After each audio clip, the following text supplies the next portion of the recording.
তুই এখানে কি করছিস? আমার পিছু নিতে নিতে এখানেও চলে এসেছিস তুই? আস্তে কথা বলো, শুনে নেবে কেউ। চল বেরো এখান থেকে, বেরো। শোনো সিন্দুরি, খুব জরুরি একটা কথা আছে তোমার সাথে। আমার মায়ের খুনের একমাত্র সাক্ষী তুমি, একটু মনে করার চেষ্টা করো দয়া করে। আর যদি মনে না পড়ে তাহলে এই দেখো তোমার খরচের সব তালিকা।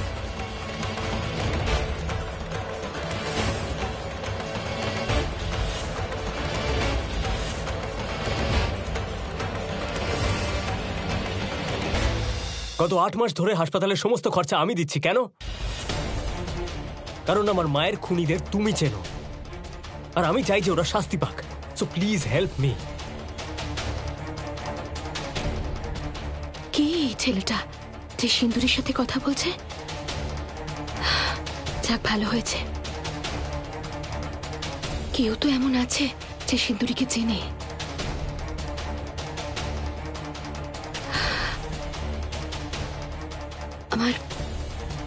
আমার সবাইকে ডাকা উচিত, যাতে ওর সত্যিটা সবাই দেখতে পায়। চোর, চোর, বাঁচাও, বাঁচাও! আরে, চোর ঢুকে পড়েছে সিন্দুরি! বাড়িতে! চোর, চোর! আরে, আস্তে! তাড়াতাড়ি এসো, চোর ঢুকেছে বাড়িতে! আরে, কেউ নিজেই কেন বাঁচাও! চোর চেঁচাচ্ছে? ঢুকে পড়েছে বাড়িতে! চোর, চোর! এই মেয়েটা তোমায় ফাঁসিয়ে দেবে। এখান থেকে বেরিয়ে যাওয়াটাই ভালো। এই দাঁড়া, দাঁড়া, পালাচ্ছিস কোথায়? ছাড়ো আমায়।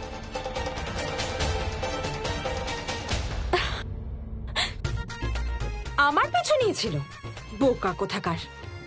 এমন মজা দেখিয়েছি না, আর কোনোদিন এখানে ফিরে আসবে না।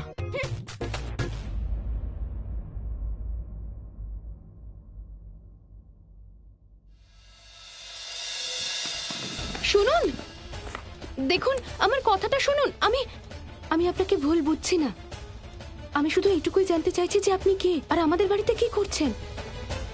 ওই মেয়েটা যার সাথে আপনি কথা বলছিলেন, ওকে আপনি চেনেন নাকি? দেখুন, আমি এই বাড়ির বউ, আমার নাম সন্তোষী। আর ওই মেয়েটা যার সাথে আপনি কথা বলছিলেন, ও এই বাড়িতে কাজ করে। ওর সাথে সম্পর্কিত কোনো কথা থাকলে আপনি আমাকে বলতে পারেন। আসলে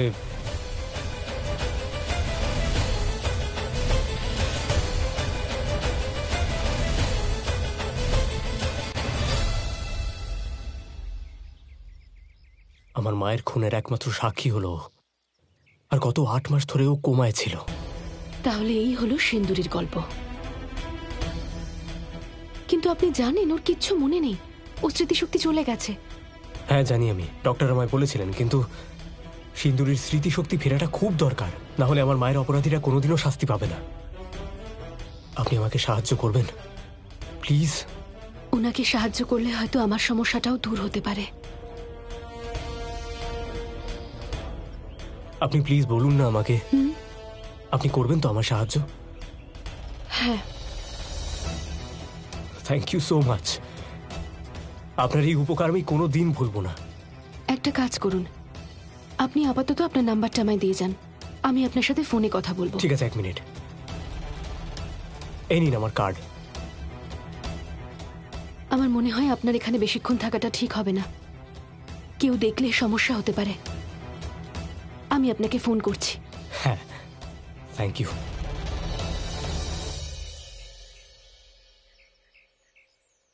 আর্য স্যারের জীবন থেকে সিন্দুরিকে বের করার জন্য আমাকে যে কোনো উপায়ে সিন্দুরির স্মৃতিশক্তি ফিরিয়ে আনতেই হবে। অঙ্কুর,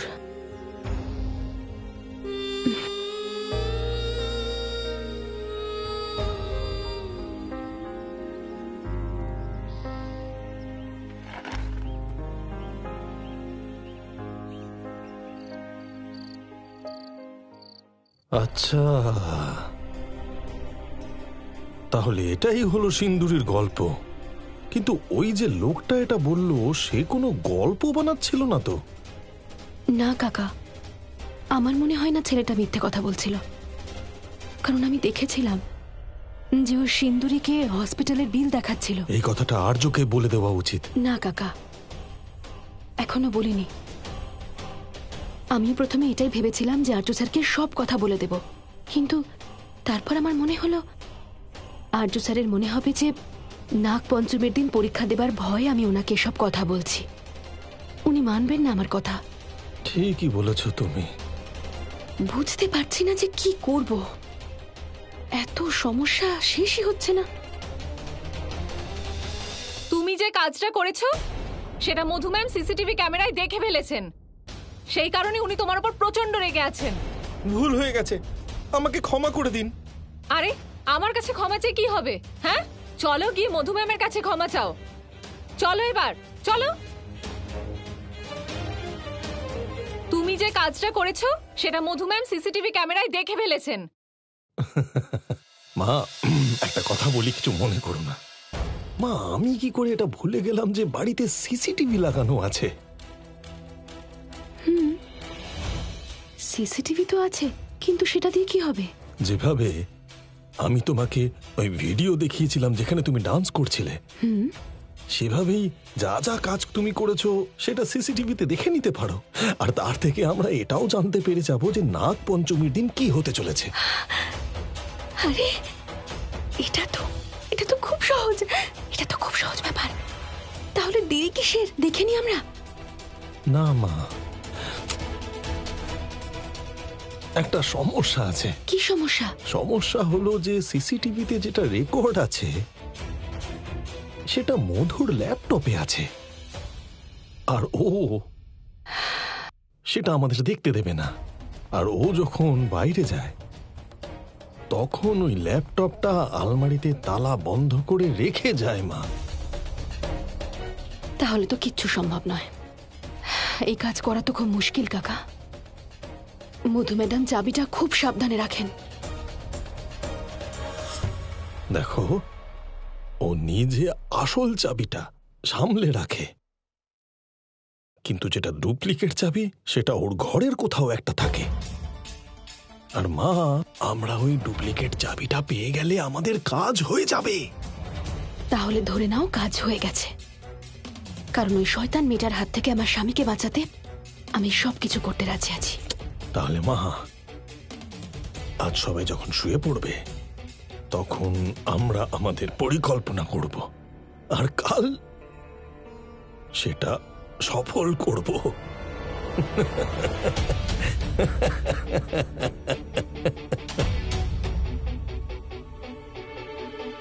আমি কাকার কথায় রাজি তো হয়ে গেলাম, কিন্তু আমি কি ঠিক করছি?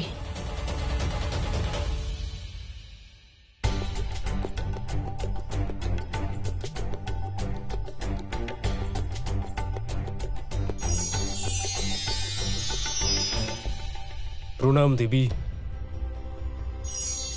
নারায়ণ নারায়ণ। প্রণাম মাতা। প্রণাম দেবরাজেন্দ্র। প্রণাম দেবর্ষি। দেবী, আপনার কাছে অনুরোধ করছি, শীঘ্রই রাজকুমারী স্বর্ণরেখাকে পুনর্জীবিত করুন আপনি। আমি চিরকাল আপনার কাছে ঋণী থাকব। রাজকুমারী স্বর্ণরেখার এই দশা লিপ্সার কারণে হয়েছে, আর তার থেকে মুক্তি আপনি দিতে পারেন মাতা। দেবর্ষি, ইন্দ্রদেব, আমি জানি আপনারা অত্যন্ত ব্যাকুল হয়ে আছেন, কিন্তু এর প্রভাব খুব তাড়াতাড়ি সমাপ্ত হবে না। তাই রাজকুমারীকে কষ্টমুক্ত করতে সময় লাগবে।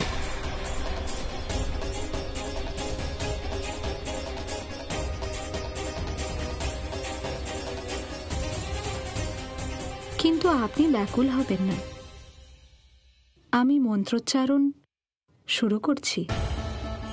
আপনি যেমনটা মনে করবেন দেবী।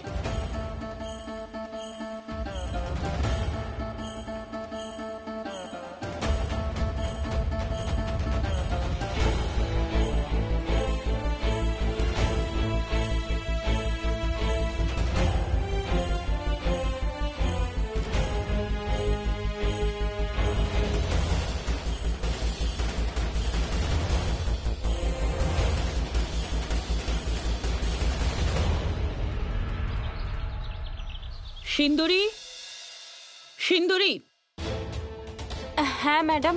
তুমি আমার ঘরে চা নিয়ে যাওনি কেন? বৌমা, কারণ আমি ওকে বারণ করেছিলাম।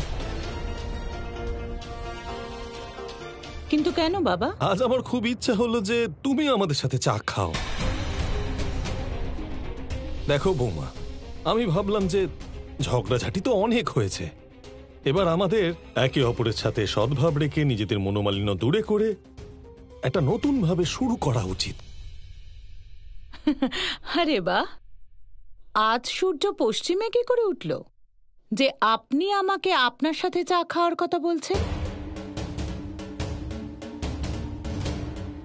কিন্তু আপনি যদি সিন্দুরের সম্পর্কে কিছু বলতে চান তাহলে এই প্রস্তাবে আমি রাজি নই। বৌমা দেখো, যদি তুমি বিশ্বাস না করো সেটা অন্য ব্যাপার, কিন্তু আজ আমি এটা ভেবে বলেছিলাম যে তুমি আমাদের তো বড় বৌমা, তাই আমাদের সাথে বসে চা খাবে, এরপর বাকিটা তোমার মর্জি।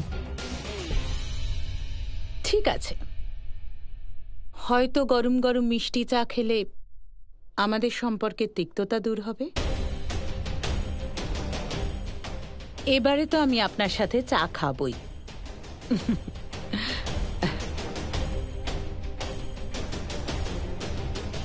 এবার কিছু একটা করে প্রতাপ স্যার নিচে নেমে আসুক, যাতে আমি উপরে গিয়ে চাবিটা খুঁজতে পারি।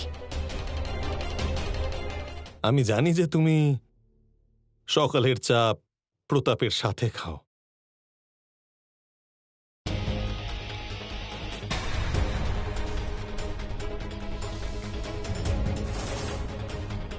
সিন্দুরি, যাও তো গিয়ে প্রতাপকে একটু ডেকে আনো তো।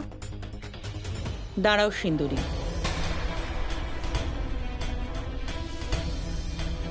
মনে হচ্ছে আমার উপস্থিতি একজনের পছন্দ হচ্ছে না। বাবা, এতে প্রতাপও আনকমফোর্টেবল ফিল করবে। আমরা চাটা নিজের ঘরেই খেয়ে নেব।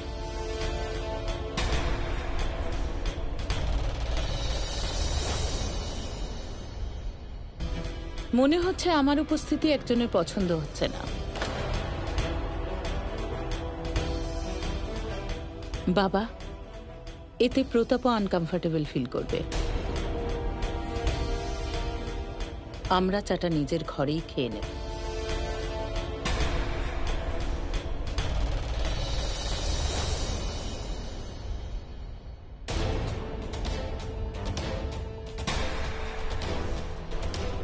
বাবা, তোমার কি মনে হলো? তুমি যদি বৌদিমাকে বলো আমাদের সঙ্গে বসে চা খেতে, উনি চা খাবেন আমাদের সঙ্গে? একদম ঠিক বলেছো তুমি।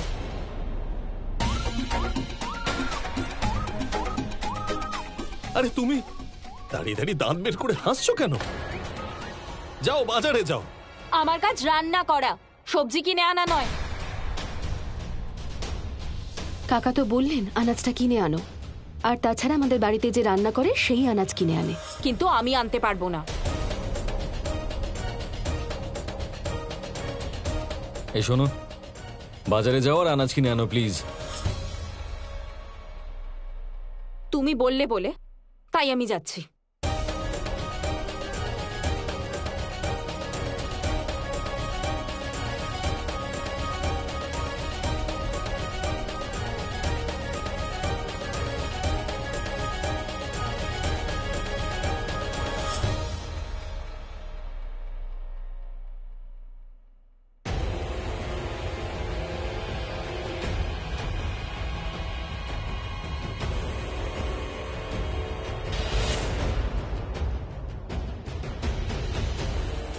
কি হলো দেবী, আপনি মন্ত্রোচ্চারণ থামিয়ে দিলেন কেন?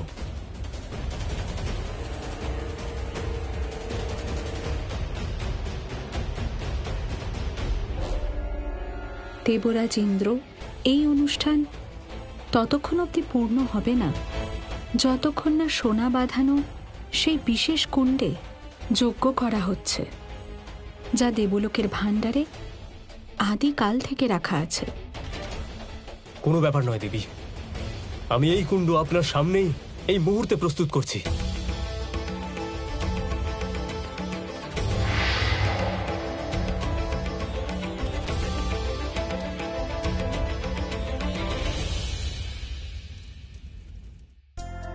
মধু, আর কত দেরি করবে তুমি? প্রতাপ, আমার আরো 10 মিনিট লাগবে। ওহো, ঠিক আছে, আমার দেরি হয়ে যাচ্ছে, আমি অফিসে যাচ্ছি।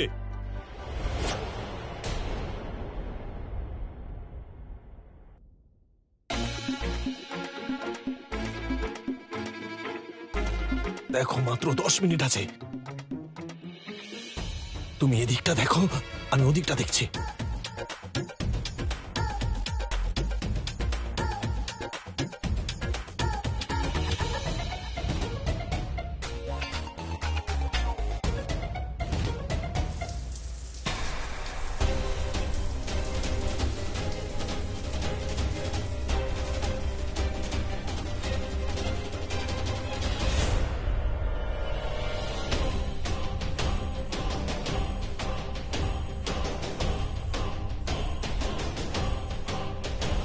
কাকা, চাবি।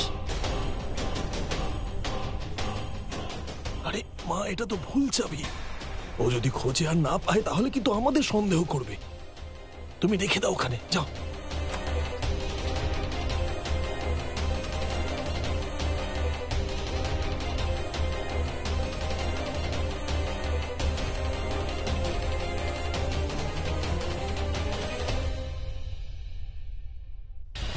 যাক বাবা, তুমি তাড়াতাড়ি এসেছো, না হলে আমরা ধরা পড়ে যেতাম।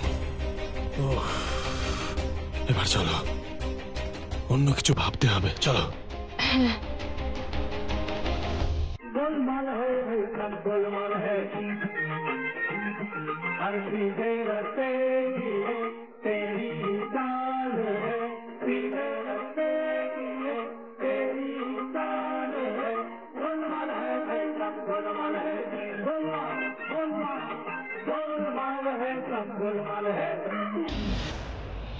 না সন্তোষী, ও যদি এতে পা পিছলে পড়ে যায় তাহলে ও কাজের লোকেদের বাড়ি থেকে বের করে দেবে, বলবে বাড়ি পরিষ্কার হয় না ঠিক মতো। অন্য কিছু ভাবতে হবে।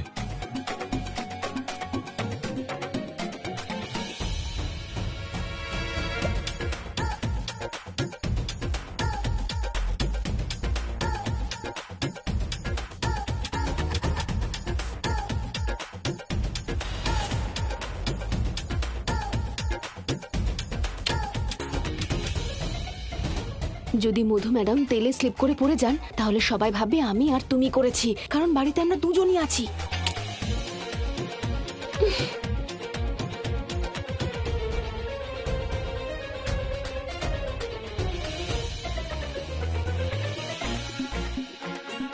হ্যাঁ, এটা খুব ভালো আইডিয়া। এটা দিয়ে আমাদেরও কাজ হয়ে যাবে আর কেউ সন্দেহ করবে না। কিন্তু কি করব?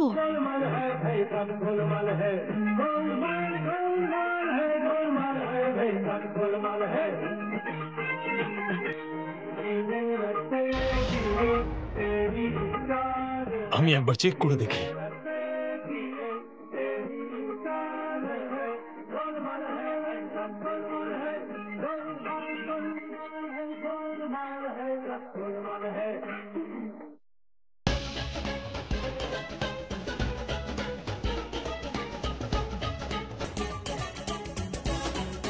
সাবধানে সাবধানে, লাগেনি তো? একদম ঠিক আছে।